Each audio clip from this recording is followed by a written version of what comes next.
Hello everyone, welcome to target for IQ. आपका बहुत बहुत स्वागत है अपने इस यूट्यूब चैनल पर। मैं self Ravindra Kumar. Students, day to day current affair की सीरीज में आज हम करेंगे 21 अगस्त के सभी इंपॉर्टेंट क्वेश्चंस जो आपके आने वाले एग्जाम्स के लिए काफ़ी इंपॉर्टेंट होंगे। तो एक बार जो भी नए व्यूअर्स हैं वो सभी चैनल को जरूर सब्सक्राइब कर लें और प्रेस द बेल आइकन, ताकि कोई भी करंट अफेयर की नई वीडियो की अपडेशन आपसे छूटने ना पाए। चलिए कल का क्वेश्चन देख लेते हैं जो आपको लास्ट में दिया गया था। तो कल का क्वेश्चन था आपका, फीफा के वर्तमान अध्यक्ष कौन है। तो काफ़ी जनों ने आंसर सही किया है, गियानी इन्फेंटिनो फीफा के वर्तमान अध्यक्ष हैं। तो इतना आप याद रखिएगा। बात करते हैं आज के क्वेश्चंस की।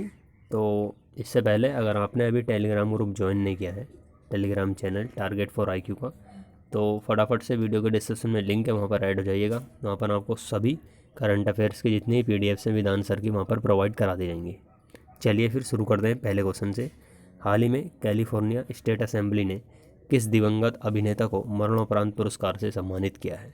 मोस्ट इम्पोर्टेंट है। तो इसका आंसर होगा आपका सुशांत सिंह राजपूत, SSR।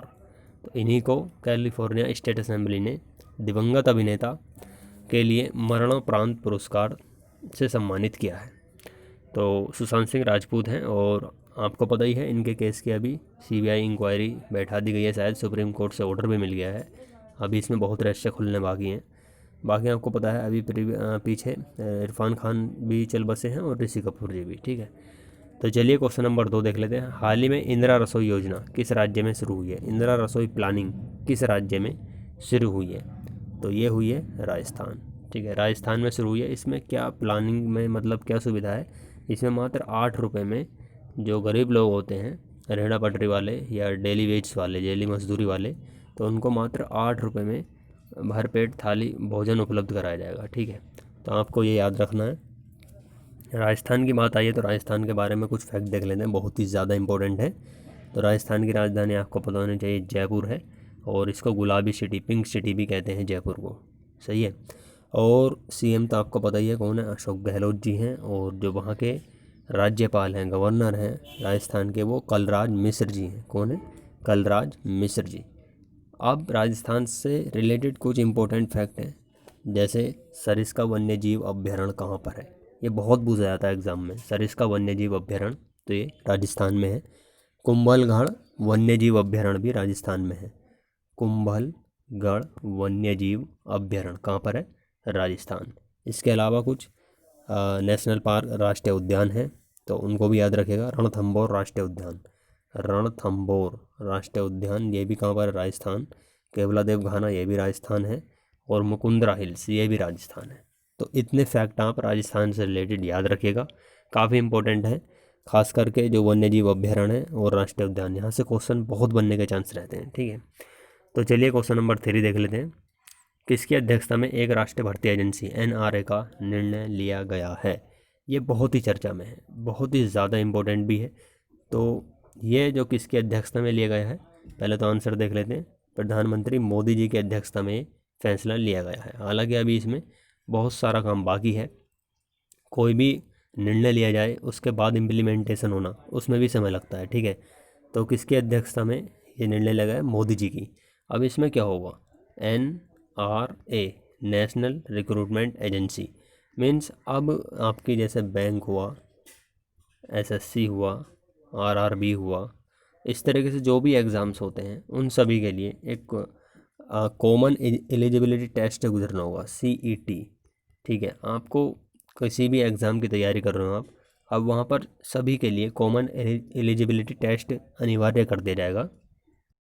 और इस CET की खासियत ये होगी कि अगर आपके, ये वैसे तो 3 साल के लिए वैलिड होगा। मान लीजिए आपने 2020 में CET दिया, कॉमन एलिजिबिलिटी टेस्ट दिया, तो आपके मार्क्स 100 में से 50 आए और आपको लग रहा है कि कम है, तो आप इसे कितनी बार भी दे सकते हैं, लेकिन वैलिड होगा 3 साल के लिए।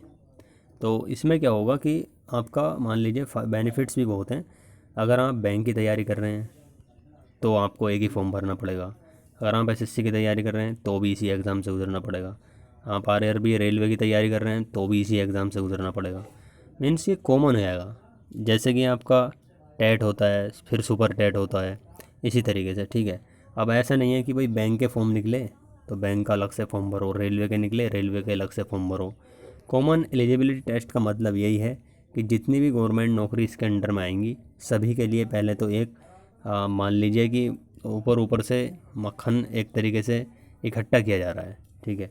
जो भी लोग हैं तो दूध से मक्खन हटाया जाएगा पहले, फिर उसमें से क्रीम निकलेगी। यानी कि आप मान लीजिए कॉमन एलिजिबिलिटी टेस्ट में आपके 70 मार्क्स हैं 100 में से, तो आप बैंक में एग्ज़ाम देना चाहते हैं बैंक पीओ का, तो फिर आप बैंक पीओ में एग्ज़ाम देंगे, ठीक है, उसी फॉर्म के बेस पर। तो ऐसा नहीं है कि नीति गलत हो, नीति बहुत सही है। इससे क्या होगा, आप बैंक का एग्ज़ाम के लिए अलग से फॉर्म के लिए पैसे देते वो बचेंगे। रेलवे का भरते अगर एग्ज़ाम फॉर्म आप, तो वहाँ के पैसे आपके यहाँ बच जाएंगे। तो कुल मिला कर ये है कि निर्णय बहुत अच्छा और जितनी जल्द से जल्द लागू हो जाए, तो 2021 से ही लागू होगा वैसे तो कुल मिला कर ये है कि जो छटनी है एक तरीके से, ठीक है, वो पहले ही यहाँ पर हो जाएगी कॉमन एलिजिबिलिटी टेस्ट में। तो राष्ट्रीय भर्ती एजेंसी का निर्णय लेगा है मोदी जी की अध्यक्षता में, इतना आप याद रखिएगा। चलिए क्वेश्चन नंबर 4 देख लेते हैं। स्वच्छ शहर सर्वेक्षण 2020 के अनुसार कौन सा शहर सबसे साफ़ सुथरा घोषित किया गया है? ये काफ़ी इम्पोर्टेंट है, इसलिए इम्पोर्टेंट रहता है क्योंकि लगातार चौथी बार इंदौर इसमें टॉप पर रह रहा है, लगातार चौथी बार, ठीक है। तो यहाँ पे याद रखिएगा। और ये रिपोर्ट किसने पेश की है, स्वच्छ सर्वेक्षण 2020 की? तो ये केंद्रीय आवास और शहरी मामलों के राज्य मंत्री श्री हरदीप पुरी ने पेश की है रिपोर्ट, ठीक है। और इसमें याद रखिएगा दूसरे नंबर पर है सूरत और तीसरे नंबर पर है नवी मुंबई, ये आपको याद रखना है। चलिए क्वेश्चन नंबर 5 देख लेते हैं। हाल ही में किस राज्य सरकार के अनुसार सिर्फ स्थानीय निवासियों को ही शासकीय नौकरियों में योग्य माना जाएगा? काफ़ी सारे ये स्टेट्स हैं भारत में भी जहाँ पर ये कंट्रोवर्शियल इशू बनते रहते हैं। मान लीजिए उत्तराखंड है, वहाँ पर बैन लगा रखा है अदर स्टेट के लिए, ठीक है। आप सरकारी नौकरी वहाँ पर निकलती हैं तो वहीं का हाई स्कूल बोर्ड से पास हो या इंटर से पास हो, तो तब तो आप वहाँ के लिए एलिजिबल हो। बहुत सारी वहाँ पर क्राइटेरिया डिसाइड कर दिए गए हैं। तो इसी प्रकार से अब मध्य प्रदेश ने भी ये डिसाइड किया है कि जो हमारे मूल निवासी हैं मध्य प्रदेश के, उनको पहले वरीयता दी जाएगी, ठीक है। तो अब यूपी में भी हो जाना चाहिए भाई, यूपी में तो इतनी सारी आबादी है और ऊपर से बाहर के भी आ जाते हैं, तो यूपी सरकार पता नहीं कब समझेगी। तो ये मध्य प्रदेश गवर्नमेंट ने अभी हाल ही में अनाउंसमेंट किया है। मध्य प्रदेश के तो आपको पता ही है सीएम कौन है, शिवराज सिंह चौहान हैं और आनंदीबेन पटेल यहाँ की राज्यपाल है। तो आप इतना इस क्वेश्चन से याद रखिएगा। चलिए क्वेश्चन नंबर 6 देख लेते हैं। हाल ही में स्पोर्ट्स आईवियर ब्रांड ओकले ने किस भारतीय क्रिकेटर को 2 साल के लिए अपना ब्रांड एम्बेसडर बनाया है? तो ओकले ने 2 साल के लिए ब्रांड एम्बेसडर बनाया है रोहित शर्मा जी को, ठीक है। रोहित शर्मा जी को ब्रांड एम्बेसडर बनाया है। तो आप इतना इस क्वेश्चन से याद रखिएगा। चलिए क्वेश्चन नंबर 7 देख लेते हैं। हाल ही में किस देश की महिला क्रिकेट टीम की ऑलराउंडर लोरा मार्स ने क्रिकेट के सभी प्रारूपों से संन्यास लिया है? तो लोरा मार्स किस देश की ऑलराउंडर हैं? तो ये हैं इंग्लैंड की, ठीक है, इंग्लैंड की ऑलराउंडर हैं। तो इन्होंने क्रिकेट के सभी प्रारूपों से संन्यास लिया है, काफ़ी इम्पोर्टेंट है, याद रखिएगा। ये हैं लोरा मार्स। चलिए क्वेश्चन नंबर 8 देख लेते हैं। हाल ही में किस कंपनी ने भारत में रोजगार आवेदन हेतु कोरमो जॉब्स ऐप लॉन्च किया है? तो ये किया है गूगल ने। तो इससे क्या होगा, जो प्राइवेट में अगर लड़के जैसे गवर्नमेंट की तैयारी करते हैं विद्यार्थी, अगर वो प्राइवेट में जाना चाहते हैं तो वो इस जॉब ऐप पर भी अप्लाई कर सकते हैं, ताकि इनके वहाँ पर भी उम्मीद जाग सके, ताकि इनको वहाँ पर भी रोज़गार मिल सके। तो रोज़गार को बढ़ावा देने के लिए ये गूगल ने अपनी तरफ से कोरमो जॉब्स ऐप शुरू किया है। गूगल की बात आई है तो गूगल की आपको बतानी चाहिए 1998 में स्थापना हुई थी गूगल की इस्टेब्लिशमेंट। और जो संस्थापक थे इसके, वैसे तो लैरी पेज का नाम आता है ज़्यादा, लैरी पेज, और सरगेई ब्रिन भी आते हैं इसमें, सरगेई ब्रिन, ठीक है। तो आप इतना इस क्वेश्चन से याद रखिएगा। और गूगल का जो हेड क्वार्टर आपको पता होना चाहिए कैलिफोर्निया। तो चलिए नेक्स्ट क्वेश्चन देख लेते हैं। हाल ही में किसने IPL 2020 के लिए स्पॉन्सरशिप राइट्स खरीदी है? अब ये काफ़ी इंपॉर्टेंट है, इसमें आंसर आपका ड्रीम 11। इस दौड़ में पतंजलि भी थी, अनअकैडमी भी थी, बाईजूस भी थी। तो ड्रीम 11 ने ये स्पॉन्सरशिप खरीदी है। आपने देखा होगा टी शर्ट पर, जब खिलाड़ी खेलते हैं तो उनकी टी शर्ट पर कभी सहारा और कभी किसी कंपनी का, जैसे आपका नोकिया हुआ या कोई भी कंपनी हुई, पेप्सी हुई, उसका लोगो लगा रहता है। तो वो क्या हो, स्पॉन्सरशिप खरीद ली थी वो, जिस कंपनी का लोगो होता है वो कंपनी उस टीम से अपना प्रचार भी करती है। ठीक है, मेन तो एडवर्टाइजमेंट ही इनका पर्पज़ होता है। तो ये ड्रीम 11 ने स्पॉन्सरशिप खरीदी है 6 महीने के लिए, आपको याद रखना है। और आईपीएल जो होने हैं वैसे अभी वो यूएई में होने हैं, संयुक्त अरब अमीरात में। अभी कोरोना की वजह से डिले भी हो सकता है, लेकिन हमको याद रखना है कि जो स्पॉन्सरशिप खरीदी है वो किसने खरीदी है, ड्रीम 11 ने। कितने करोड़ रुपए, 222 करोड़ रुपए। ठीक है, इससे पहले आईपीएल की जो स्पॉन्सरशिप थी वो वीवो ने खरीद ली थी, लेकिन चाइना से हमारे संबंध ऐसे हो गए हैं कि वीवो को आईपीएल ने बिल्कुल दूर कर दिया है। ठीक है, तो आप इतना इस क्वेश्चन से याद रखिएगा, ड्रीम 11। चलिए, ड्रीम 11 का लोगो देख लीजिए।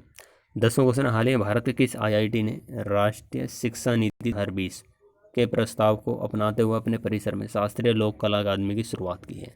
तो ये काफ़ी इम्पोर्टेंट है।